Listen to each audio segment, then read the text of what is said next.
The town of Oakhaven was nestled in a valley that sunlight seemed to struggle to reach. It was an old place, and like many old places, it was full of secrets and stories that people only repeated in whispers. The oldest of these stories concerned the well in the centre of the town square. It was a beautiful, ancient structure, made of smooth grey stones and topped by a heavy, rotted oak lid. No one in Oakhaven knew exactly when it had been built or why it had been sealed up, but a strong iron chain, rusted and heavy, held the lid firmly in place. The well was a reminder of something that the town had tried very hard to forget. The town's current generation regarded it mostly as a curiosity, a piece of quaint folklore. Children played around it, and couples met near its mossy base in the twilight. But everyone still observed the unwritten rule: never go near the well after the sun has gone down. Evelyn, a young artist who had moved to Oakhaven for its quiet charm, was fascinated by the well.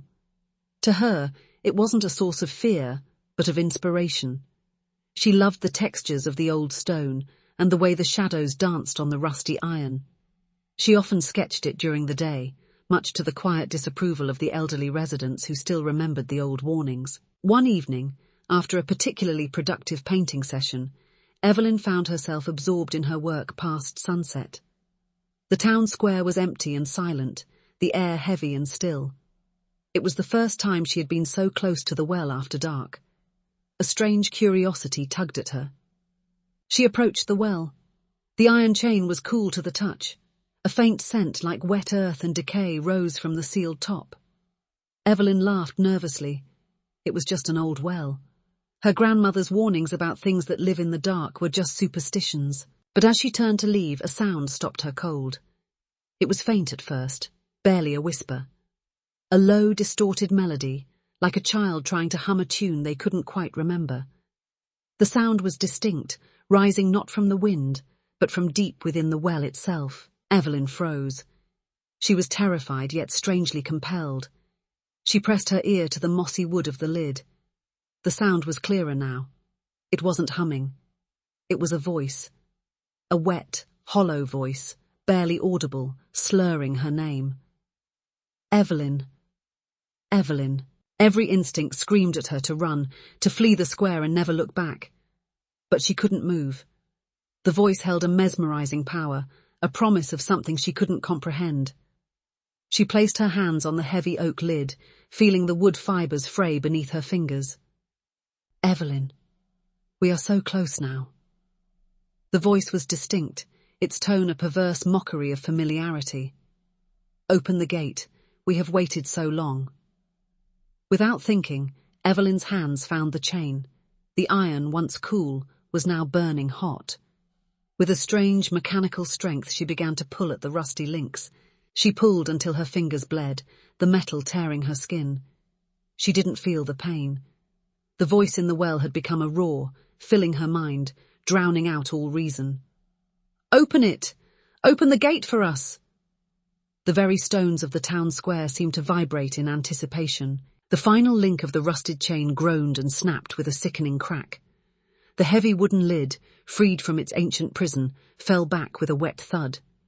A wave of ice-cold air, thick with the smell of death and something alien, erupted from the well. Evelyn looked down. The blackness was absolute, a void that seemed to suck the very light from the air. But as her eyes adjusted, she saw them. Eyes. Hundreds of tiny, pale, multifaceted eyes, reflecting the dim moonlight from dozens of grotesque, elongated faces. They were ascending the well's shaft. Pale, translucent bodies, a horrifying blend of insectoid and human-like features, clambered over each other, their movements scuttling and wet. They made no sound as they rose, only the scraping of their long, delicate limbs against the damp stone. Evelyn tried to scream, but no sound escaped her throat. The roar in her head had gone silent, replaced by an overwhelming, paralyzing fear. She could only watch as the first of the creatures, its head twisted at an unnatural angle, pulled itself over the rim of the well. It was a nightmare in the flesh. Its face was a smooth features mask, save for the cluster of pale, staring eyes. Mandibles clicked softly beneath its chin. It reached out a long, multifaceted arm towards her, its touch as cold and slick as ice. Then, from somewhere distant, the town bell began to ring the hour. The sound, once comforting, now felt like a death knell. The creature flinched, its head turning towards the sound. For a moment, the spell was broken. Evelyn stumbled back, her mind screaming.